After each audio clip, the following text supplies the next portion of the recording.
overwhelmed with at that time to think about what the big picture dream was. There was no plan. It was just, let's get through. At the end of the day, I'm really just proud of who I am.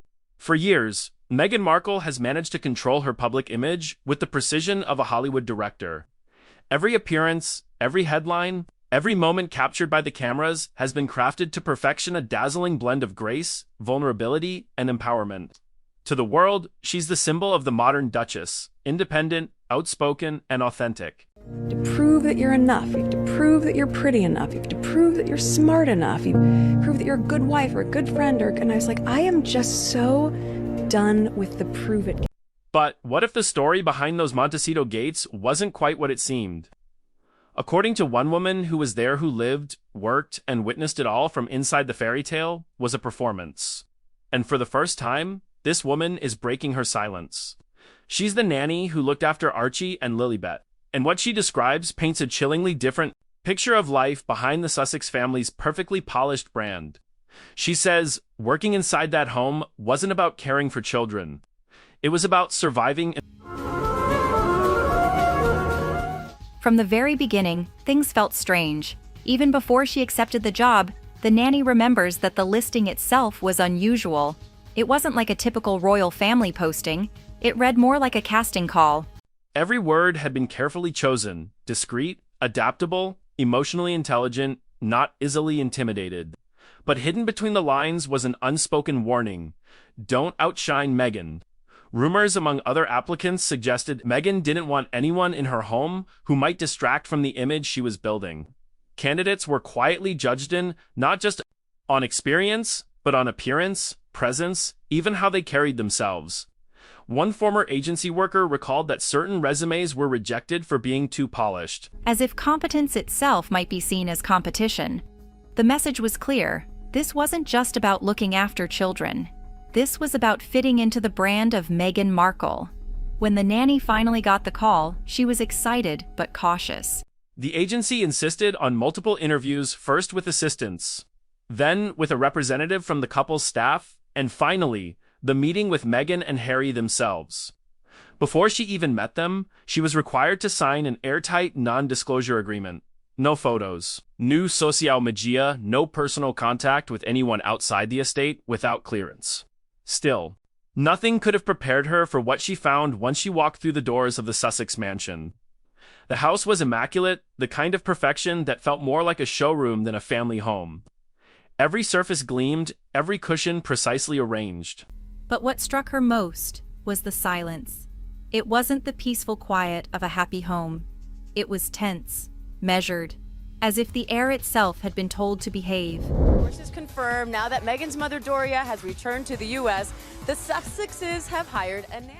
She was told to go about a normal day, observing the household routines and interacting naturally. What she didn't know was that every move she made was being watched. Hidden cameras recorded her expressions, her posture, even the tone of her voice. Later, she learned this wasn't just security footage. It was Meghan's way of studying potential staff, analyzing whether they'd fit her expectations. Those who smiled too confidently were marked as attention-seeking. Those who hesitated too much were unreliable. The perfect hire, she discovered, wasn't the best caretaker. It was the one who would quietly disappear into Meghan's world without ever challenging it. When Meghan finally sat down with her, the questions weren't about child development or first aid or educational activities. They were personal, psychological. How do you handle being corrected? Meghan asked softly. What do you do when people misunderstand your intentions? The nanny said it felt less like an interview and more like a test of emotional obedience. Meghan's gaze was calm but piercing, like she wasn't listening for answers. She was measuring reactions. By the end of the day, the nanny realized she hadn't met a family. She had auditioned for a role, and like any production, there was only one person with final approval. Meghan herself, even after she got the job, the strange tension never went away. Harry, she noticed, was kind but cautious, polite, yet somehow distant. He often deferred to Meghan's instructions, especially when it came to the children's routines. The nanny described him as a man trying to balance two worlds, torn between his royal upbringing and the California lifestyle his wife wanted to create.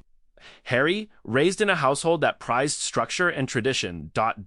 Believed in hiring a Norland-trained nanny, disciplined, loyal, and discreet. Meghan wanted something different, modern, relaxed, in tune with her brand of motherhood. The disagreement wasn't loud or dramatic, but it was constant, subtle. It hung in the air during meetings, during meals, even in their silences. Harry would talk about the value of stability. Meghan countered with independence and privacy. Eventually, Meghan's vision won. The uniforms disappeared, the formality faded. The nanny's job became less about care and more about control. Every activity, every moment with The children were managed not by routine, but by permission. And then came the part that unsettled her the most. Weeks passed, then months. Yet strangely, she saw very little of Archie and Lilibet. The house was filled with photos of them, framed Pictures on mantels, drawings pinned to walls, but their actual presence was rare. She expected the noise, the toys, the chaos that comes with toddlers. Instead, the room stayed spotless. play areas untouched, the nursery door often locked. At first, she told herself it was privacy. Meghan and Harry wanting to protect their children from constant exposure, but after a while, it didn't add up. There were no diaper deliveries, no stroller walks, no pediatric appointments she was asked to arrange. Staff spoke carefully when their names came up, as if saying too much could cost them their job. Pointing out there have been quite a lot of inconsistencies in what Harry and Meghan have been saying over recent weeks and months.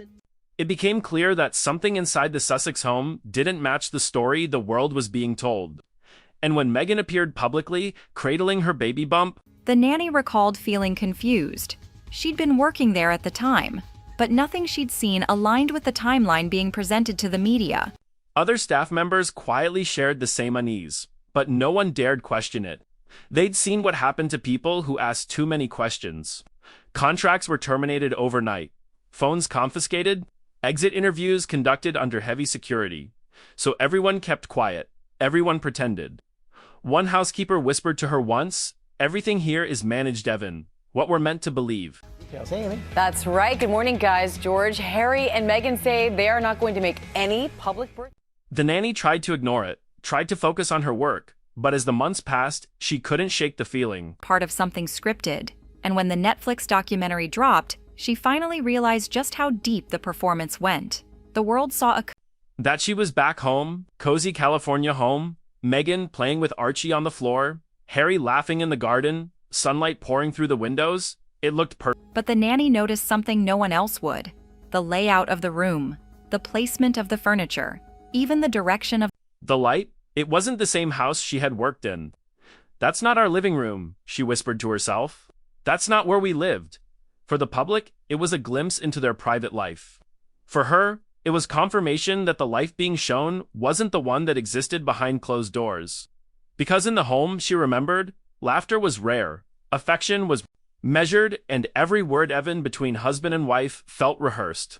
And as the camera faded to black, one thought haunted her more than any rumor or headline ever could. What if the family the world adored was just another production? As weeks turned into months, the cracks inside the Sussex household deepened. What had once seemed like subtle control began to feel like something darker. A quiet domination of every detail, every person, every breath inside that home. The nanny says she began to feel like she was walking on glass. One wrong look, one misplaced word, and she'd be next on the list of staff who moved on overnight. But what finally broke her silence weren't the rules or the surveillance. It was what she claims happened behind those rules, the moments no one outside that mansion was ever supposed to see. We're so fortunate, and we're all here to support each other, which is icing on the cake. Meghan Markle feeling all the support. According to her, the tension in the house could shift in an instant. Meghan's moods were unpredictable. Some mornings she'd sweep through the halls, smiling, Offering tea, chatting warmly about mindfulness and gratitude. Other times, she was eye-silent, distant, or snapping at minor imperfections. The nanny remembers one afternoon when Meghan came down the stairs holding a stack of freshly washed clothes. A single shirt had a faint crease. She laid it on the table, stared at it for a long moment, then said quietly, "This is unacceptable." The tone wasn't angry. It was cold, surgical. Then she simply walked away, leaving the air frozen behind her. Everyone in that room knew what it meant, the nanny said. Someone would take the blame for that crease, and it wouldn't be Meghan. Later that day, one of the housekeepers was dismissed without explanation. Wanted. According to the Daily Mirror, the Duke and Duchess of Sussex are looking to hire an American. It was then that the nanny began keeping note. Small, Quiet observations written at night when the cameras couldn't see her. She wanted to remember what she'd experienced in case one day someone asked her what really happened. The children's rooms remain untouched again. Toys arranged but never used. The baby monitor lights are always off. Harry looks tired. He's quiet when she speaks. He used to joke with the staff, but now he doesn't make eye contact. Then came the moment that pushed her past Downton Evening. That would haunt her long after she left. She had been asked to prepare for a family night, a small dinner that, she was told, would be filmed later for private footage. She set the table, arranged, and waited for instructions. Meghan entered the room wearing casual clothes, perfectly styled. Harry followed, carrying a glass of wine, visibly tense. But what startled the nanny wasn't them, it was what she didn't see. There were 2 high chairs placed near the table, but no children. She asked softly if she should fetch Archie and Lilibet. Meghan's response was calm, almost rehearsed. Meghan smiled, posed with the empty chairs behind her, then dismissed the crew. The footage that later appeared online showed a glowing, relaxed family scene, perfect evening. The nanny remembers watching that clip later, shocked. They weren't even there, she said. Those chairs were empty. She began noticing this pattern again and again. Created for the camera, emotions rehearsed for effect. And behind it all, a sense that everything, even the children, had become props in a larger production. One day, a minor accident happened in the kitchen. A tray of glasses slipped and shattered on the floor. The sound was sharp, startling. The nanny rushed over, instinctively stepping in front of a barefoot Harry to keep him from the shards. But Meghan's first reaction wasn't concern. It was irritation. Safety, but for control. The breaking point came weeks later, when the nanny overheard a private argument that revealed just how fractured things had become. Harry's voice was low, but desperate. "They're my children too, Meg," he said. "They need a normal life, not." Meghan's reply cut through the air like a blade. "Normal is what ruined your mother. I won't let that happen to me or to them." The nanny froze in the hallway. The silence that followed was long, tense, and suffocating. Harry said nothing more. That night, she saw him sitting alone in the garden, staring at the darkened windows of the house. For the first time, he looked like a man who'd lost control of his own story.